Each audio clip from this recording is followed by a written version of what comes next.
Masayang magandang araw kapamilya, meeting ng MTRCB at KSMBPI, nagkatagpo.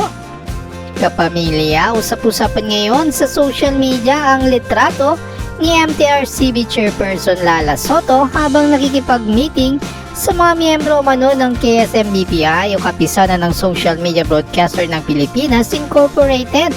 Ang nasabing meeting daw ay naganap ilang linggo bago ang pagpataw ng MTRCB ng 12-day suspension sa It's Showtime.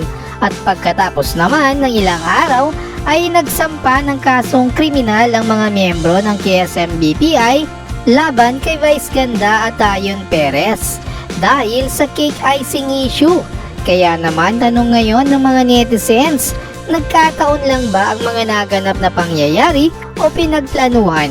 Sagot ni MTRCB Chairperson Lala Soto, as stated by the KSMBPI, its decision to file a case was never triggered nor influenced in any way by the MTRCB.